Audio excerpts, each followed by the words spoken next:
Hello, chicken nuggets. Yeah, so the camera cut out yesterday, which was ideal. That's telling us just shut up. We've heard enough from you. Yesterday I was trying to follow on from positivity, as we'll say. Just trying to say that you can do it. Why can you not? It's the most natural thing. It's just about changing your kind of mindset because of how women feel round about pregnancy. Because all the body changes. Because I struggled at the start with a lot of sickness. I've been lucky compared to a lot of people. Very, yeah. But I struggled with sickness. I couldn't keep eating down, and I was losing weight, so that wasn't ideal. Just nothing really wanted to stay down, and then I started with getting better. Foods I could eat again and drink again, which was probably more near the second trimester. I was getting probably a lot better there. But now, more towards the end, people have been asking, have you got any cravings? Not really. He likes rice. chocolate. And chocolate. He's definitely got a Lots of sweet chocolate. tooth like someone else. So yeah. And then you go through the whole guilt thing, like, am I eating too much? And things like that, because you're like, oh God, but if the baby wants, then the baby wants. You're only going to be doing this. So, yeah, but I get a lot of heartburn and like acid reflux if I have eaten spicy. I personally like spicy food, but someone doesn't. So that was that's been interesting. So yeah, I got stuff given to me for that to help me. But yeah, so that was kind of the follow on from yesterday. So this video might be another one of them that's a wee bit longer. But this part of the vlog was about midwives and my fear of hospitals. Because I didn't write anything or video anything or take anything to do with part of doing each midwife appointments, because I just think that's so many things for people to watch. Yeah. And they'll get bored because people have been through it. It will be different for every single person, but yeah, so just attending appointments, just making sure. Sometimes for me personally, it's not too strong, but I have dyslexia, so I don't take things in very well and look at camera and sometimes to adjust and tell me what Just to break it down they're and make saying. it easier to understand. Yeah, so there's been a wee bit of, like, the way that charts and stuff are done, you are the same as, like, I don't know, somebody who's 6 foot tall and 6 foot. Well, yeah, the way that everything works is every woman's the same basically. Doesn't matter whether you're a tiny petite woman or whether you're a slightly larger woman. You're all compared exactly the same way. Yeah, so that makes it difficult for like the growth charts and stuff. So there was a bit of like miscommunication there. So that kind of got me in a bit of a call because I thought I had gestational diabetes. And the baby was measuring a bit small. And then he was measuring too big, and so now he's just right. Now he's just right. So they are looking to adjust it. They are looking to change it because they're saying that it's not ideal, which it's not. No. So yeah, I don't know, like kind of just going through your daily appointments. I had a thing about getting bloods taken. I didn't really like it. But now I'm so used to it because that's part of your appointments. I've got quite low blood pressure anyway. Mine's isn't like high so far. So they prefer that to be on that side. Yeah. And I'd spoke previously in the other video about the bleed, so we don't need to talk about that. I don't know what else to do with midwife appointments. Like kind of. Well, I think as well, like obviously the NHS is your first scan is until 12 weeks, which obviously it's understandable. A lot can happen between your first weeks and up to 12 weeks.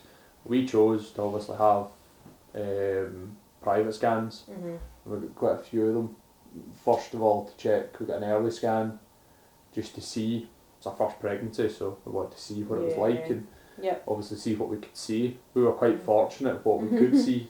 I know, like they say wee bean, but you could still see quite a bit compared to, there was people before us, and what we can see on a screen, I know it's not ideal, but we could see on a screen what their baby looked like, and they were further on than us and they could see less. Yeah, we were quite lucky. So, because that was around about 9 weeks we got that done. And then we got our 12-week scan at the hospital from the NHS, and then we decided to get another private scan for a gender scan. I mean, we know that's not financially possible for everybody, but it is 110% better in quality. Like even like saving money aside a week, I don't know. Yeah, like, I think it's worth your time, or even if you've got grandparents that are willing to pay for it for you or something like that, because you only get the 2 scans with the NHS, and unless they need to give you a third. And then when you get called for another scan by the NHS, which I did, you set into panic because you think, why? So, and I know like years and years and years ago that you only used to get the one apparently, and that was it, and you just got on with it. But I'm quite an anxious person, so I don't think that I could let that go. I mean, I spent, I don't know how much, as I've said, with both of us on pregnancy tests. Just, I don't know why that would help me to understand that baby's still there, but we spent a fortune, and I would say to somebody else not to do it, coming from me who did do it, but it would save you money.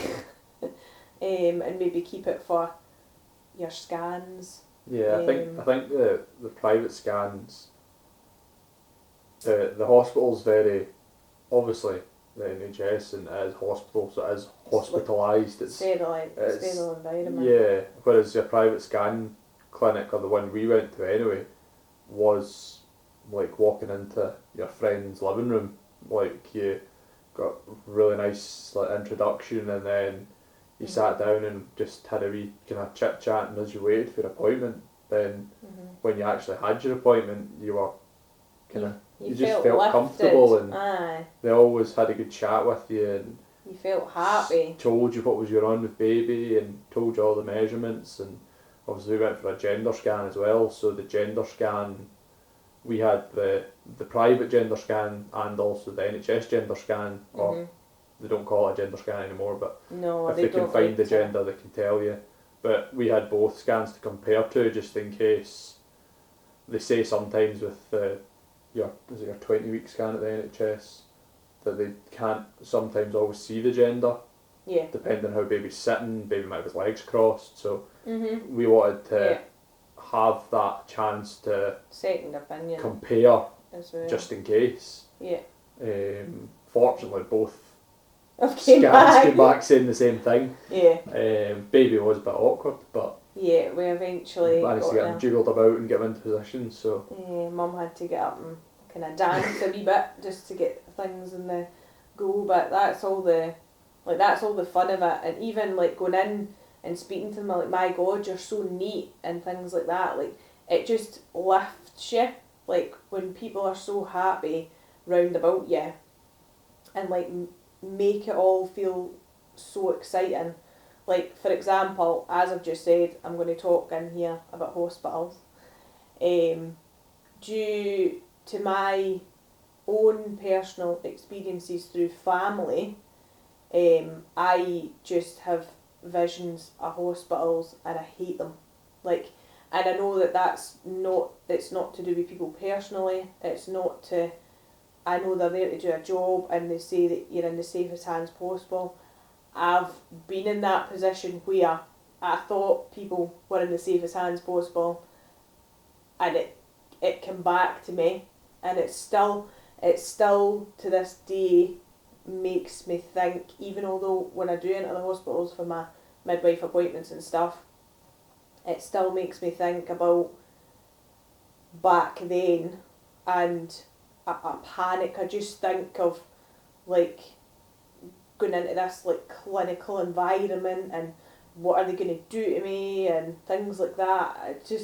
It's my mind does a million miles of overtime, and as I've said, with me being allergic to a few things, like what's the word, antibiotics, what are we trying to say, anaesthetics, I worry about things like that as well, like not being in control, because it's the first time that I will have been in hospital for anything, so it's not ideal that I've probably not broken in or been in hospital for any purpose, only family, and it's not been the best circumstances. And that's not just one hospital, that's like a couple, and it just doesn't give me the best outlook on it, that I'm going to be in there possibly, maybe, for a few days and stuff like that. It just depended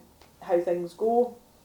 But I mean, I question everything.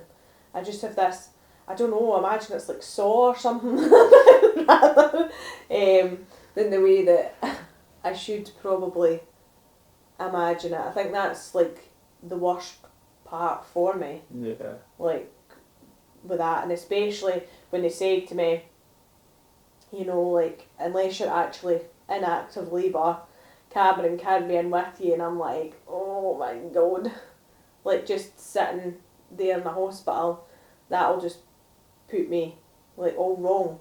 I think as well with us obviously having, if you did go into labour, we've also got a 2-hour drive to get to maternity. That's what we're saying, it's not ideal where we stay, so there's a few things to like take into consideration. There's not enough like ambulance services here. I'd panic about Cameron's driving, like getting there in one piece, or having a child at a footwell, or whatever way. I question everything, and I wish in essence I wouldn't do that, but as I said, that's due to my personal circumstances, and people getting things.